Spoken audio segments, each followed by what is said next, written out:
voilà doyen Pape Sané di la nuyu. mais di la fay soxna si xaritu Adama Baro nuyu Seydina Omar nuyu Moussa nuyu sunu mbokk yi nga xam ne namoon naa leen trop ah. bu baax a baax a baax. ah bu baax a baax mais après nga jox ma sërite Gambie. na ñëw incha allah. voilà Pape Sané ñu tàmbale ak premier point bi di lutte contre la corruption l'utilisation de caméras GoPro un coup d'épée dans l'eau. jërëjëf soxna Fatou je crois que tey thème bi sax dañ koy yemale fii. waaw. def ni ko Seydina Omar waxee xool ndax wala semaine prochaine ñu eggale beneen. non suba voilà non nañ koy yemale fii parce que ñaari tamit bu ci nekk dafa am solo. caméra waaw dañuy wax. fan yi dëggaat nañu le débat. dellu si waat sur la place publique. ni que pour lutter contre la corruption routière. mooy samp yeeg. racket Illimix bi nga xam ne moom la ñu nekkee ci kaw tali bi ñu ne dañuy installer li nga xam ne dañuy doter les acteurs de caméra yi ñu koy tuddee GoPro. soo xoolee ci dëkk yu bëri effectivement caméra yooyu dafa nekk la nga xam ne dañ ko doter les polices et les gendarmeries mais boo demee nga gëstu bu baax a baax d'abord man ñi ngi koy wax fii Sénégal ba tey jii le cadre législatif tegaguñ ko cadre législatif bi mooy lan mooy kii war a sol takk caméra bi bu ko takkee ba pare di filmer kii nga xam ne mooy Moussa wala Seydina Omar c'est-à-dire que dañ ko war a légiférer de telle sorte que image yooyu ñi xam fan lay mujj parce que nag ce sont des données c'est pas parce que c'est des gendarmes ou des policiers que yoon may na leen ñuy filmer di photo ku leen neex. ok waaw donc ba léegi nii soo xoolee maa ngi doon visiter fan yëpp di xool pays yi nga xam ne dañ ko teg mais li ñu njëkk a teg mooy le cadre législatif parce que il faut ñu respecter ak yelleef doomu aadama yi ci bu ñu photo nit ci yenn anam yi wala filmer nit ci yenn anam yi la finalité est-ce que nit kooku tey. man buñ ma photoyee wala ma filmer ma ci benn affaire est-ce que man suba am naa droit am accès à cette vidéo là pour mun a contester ce qu'on me reproche ou pas loolu il faut ñu xool nuñ koy defee muy benn ñaareel bi li ñuy wax dañ ko def pour lutter contre la corruption j'ai dit c'est un coup d'épée dans l'eau fajul dara ça ne règle aucun problème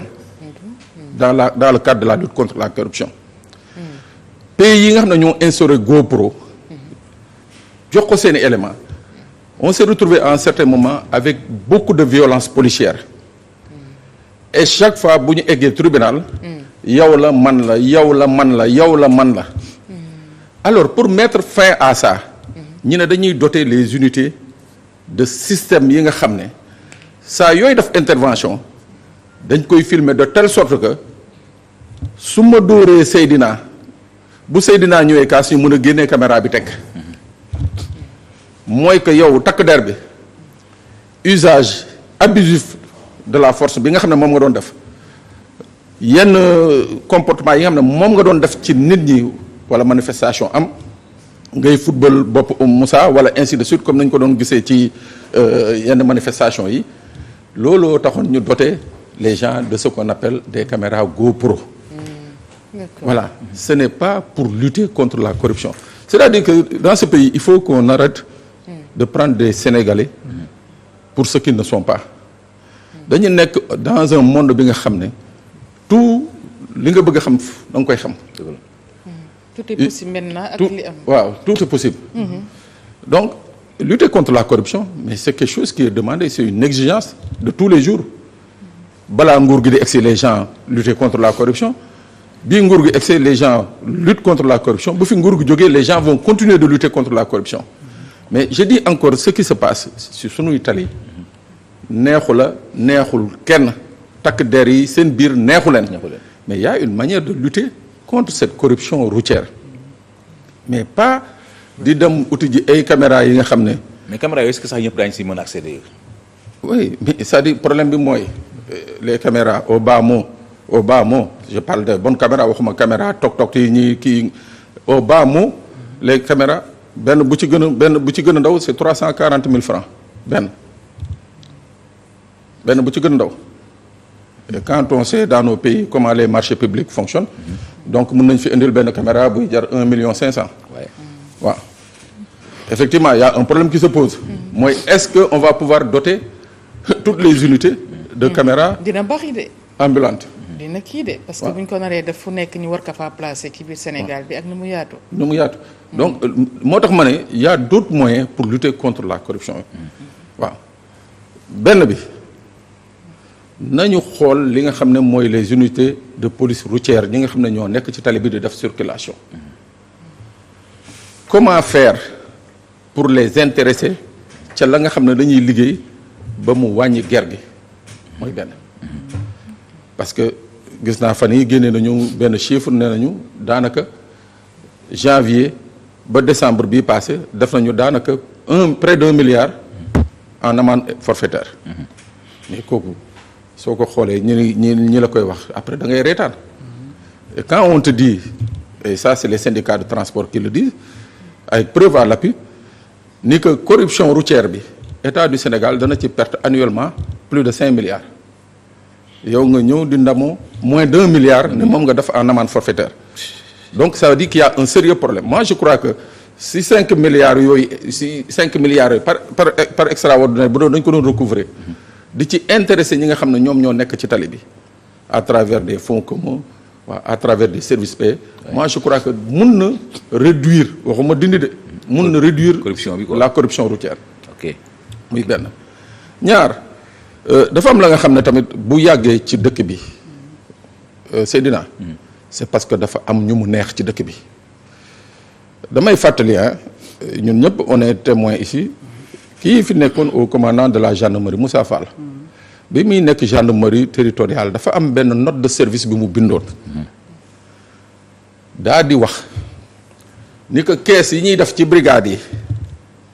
di ko def ci compagnie yi di ko def feneen ak feneen nañ ko dakkal mooy maanaam da ngay taxaw ci tali bi bu ngoor ni waaye nga dem dugal ci keesu brigade bi kees commandant waaw après ñu jëlee fa yóbbu feneen créer beneen caisse ainsi de suite mais ba mu ko waxee ci ay jamono effectivement caisse yooyu dakkoon na est-ce que caisse yooyu nga dakk ba tey loolu je crois que moo tax ma ne lutter contre la corruption ce n'est pas aller acheter des GoPro à des prix yi nga xam ne kenn mënu la ko wax te du am benn effet loolu moom lu ma leer la du am benn effet ñun man je suis un routier man damay tukki tout le temps et je l'ai dit ici un jour j'ai dit